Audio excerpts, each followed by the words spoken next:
Partia Laboriste faktikisht me rezultat të zgjedhjeve tregon që mund të jetë jo vetëm partia e dytë, në qoftë se zgjedhjet parlamentare bëhen nesër në Britani, rezulton që mund të dalë partia e tretë parlamentare në kushtet kur sot ka shumicën absolute dhe nuk po di ta përdor autoritetin absolut në parlamentin dhe duke një parti e çorientuar ku lufta e brendshme civile që ka shpërthyer pas rezultatit të zgjedhjeve cënon stabilitetin politik dhe ekonomik të Britanisë. Dhe ka një përpjekje të jashtëzakonshme të ministrave të qeverisë të Starmer, të drejtuesve të drejtuesve politik të Partisë Laboriste për të qetësuar zërat e brendshme të paktën 90 deputet që kërkojnë dorëheqjen e kryeministit Starmer dhe një kontest të menjëhershëm për gjetur një lider të ri, por me sa duket që kryeministi Starmer ka vendosur që ai do të qëndrojë aty dhe të qëndrojë për disa kohë derisa të jepet mundësia një kandidati të mundshëm për të kandiduar. Dhe për momentin le të flasim zoti Hasani, flasim vetëm pikërisht për këta kandidat. Fillimisht a rrezikon në këto momente Starmer që përveç se të humbi edhe kryeministin, por të sfidohet edhe në drejtimin e partisë? Për të rrëzuar kryeministin Starmer, nga vetë partia duhet të ketë një propozim për kandidat për kryetar partie dhe automatikisht për kryeministër. Dhe për të marrë një propozim, një deputet duhet të jesh deputet për të marrë propozimin për kryetar partie. Deputetët tu duhet të votojnë, të jetë paktën 81 deputet, që bie rreth 25% e deputetëve që kanë përgjithësi partia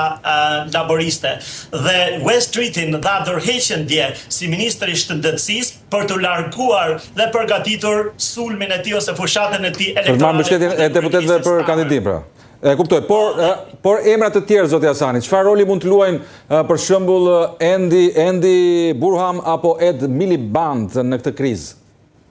Ed Miliband ka qenë kryetari i partisë, ka humbur fushatën elektorale, ka dalë me një popullaritet shumë të ulët dhe nuk besoj që është kandidat potencial, thjesht është një kandidat i mundshëm. Kandidati kryesor është Andy Burnham, i cili ka qenë ministër në qeverinë e Tony Blair, ka qenë ministër në qeverinë e Gordon Brown, ka qenë në vitin 2017 që është kryetari i Bashkisë së Manchesterit, është zgjedhur 3 herë me një shumicë të jashtëzakonshme të cilësuar në zgjedhjet për kryetar Bashkisë të Manchesterit, ka bërë politika që e ka bërë Manchesterin në qytetet më të mira në Britani dhe ka popularitetin më të lartë të politikanëve laborist dhe mundësia e tij teknike për të bërë kryeministër, kryetar partisë dhe pastaj kryeministër nëse jep dorëheqjen kësaj Starmer, është shumë e madhe. Andy Burnham, edhe pse është një politikan shumë karizmatik dhe shumë ka mbështetje në publikun e gjerë në Britani, ka një problem shumë të madh. Rrallë parë do të jep dorëheqjen sekretari i Bashkisë dhe së dytë duhet të luftojë një zgjedhje në zonën lokale për të bërë deputet në Parlamentin Britanik. Një deputet aktual dje ka dhënë dorëheqjen duke lënë vendin mundësinë që Andy Burnham të kandidojë për postën e kryetarit. Ja, këtu dua të ndalemi, zoti Hasani, me gjithë këto prapaskena që po ndodhin, apo rikthehen ndarjet mes krahut të majt dhe qendrës në Partinë Laboriste? Ka dy krah, Keir Starmer ka qenë një kryeministër me bindje të majta. Nga momenti që zgjedhur kryeministër e ka drejtuar partinë duke shtyr në drejtim të djathtë. Dhe politikane më influencuese ka qenë Shabana Mahmood, e cila është ministre e brendshme me politikat e saj të egra kundër emigracionit. Është pjesa tjetër që drejtohet nga Jeremy Corbyn, ish kryetari i Partisë Laboriste, një socialist ose me ide komuniste, do thosha, dhe faktikisht ka një përplasje tani të hapur të dy rrymave të ndryshme. Dhe Andy Burnham besoj që do të jetë i vetmi kandidat që do të bashkojë Partinë Laboriste dhe mund të udhëheqë Partinë Laboriste drejt zgjedhjeve, dhe një fitore të dytë të Partisë Laboriste në zgjedhjet 2009-s. E kuptoj, dhe përveç Partisë Laboriste le të flasim pak dhe për Britaninë e Madhe në këto momente, apo përballet Britania e Madhe me një krizë më të gjerë politike dhe sociale përtej vetë laboristëve? Partia Laboriste ka gjetë një ekonomi të shkatëruar, për 14 vite në pushtet nga Partia Konservatore dhe kryeministat Boris Johnson, Theresa May, Liz Truss, Rishi Sunak, Emerald dhe gjeti një ekonomi të rënuar dhe qytetarë shumë të lodhur. Dhe me sa duket, Partia Laboriste nuk po jeton me pritshmëritë e qytetarëve britanik. Nuk është faji i Partisë Laboriste, është një politike gjatë e Partisë Konservatore e cila sot ndodhet në situatën më të vështirë, eksistenciale dhe vetmja opozitë e reale në numra, në shifra pas zgjedhjeve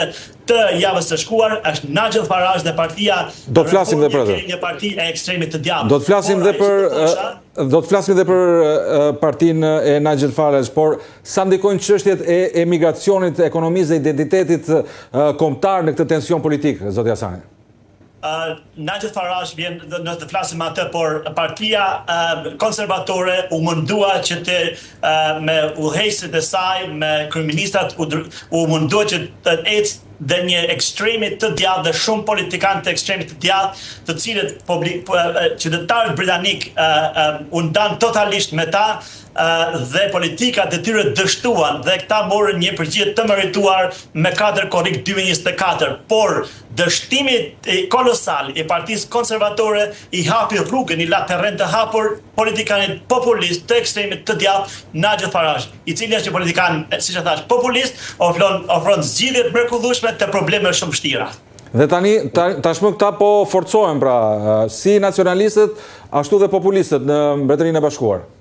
Me sa duket në zgjedhjet e ardhshme parlamentare që do të zhvillohen në Britani, do të ketë 2 parti kryesore, Partia Laboriste e Partia Reform UK e Nigel Farage, një politikan i cili është arkitekt i Brexit, një dështim spektakolar i Britanisë, një projekt tashmë i dështuar, i cili ka sjellë një rëndim të ekonomisë britanike dhe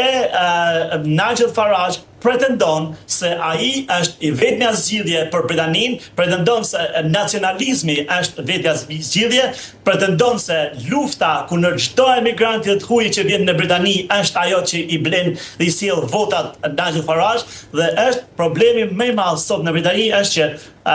populariteti i Nigel Farage, siç e thash, një politikan që ofron zgjidhje të lehta, probleme shumë vështira, por që qytetarët mendojnë, një pjesë e tyre mendojnë që zgjedhjet e tina do të shpëtojnë Britaninë. Problemi më kryesor është që Britania doli nga Bashkimi Evropian, është një vend tash në izolim, që nuk është antar e Bashkimit Evropian, nuk ka politika të koordinuara emigracioni me Bashkimin Evropian. Dhe të kujtojmë se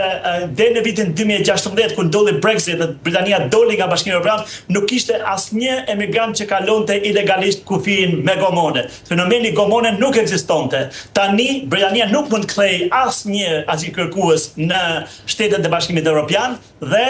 Nigel Farage ofron zgjidhje që do t'i fusë gjithë në avionat dhe çojnë në vendet tyre të origjinës. Pra është një politike, një populisti të ekstremit të djathtë që shpresoj dhe besoj me një figurë të gjetur të Partisë Laboriste, siç është Andy Burnham,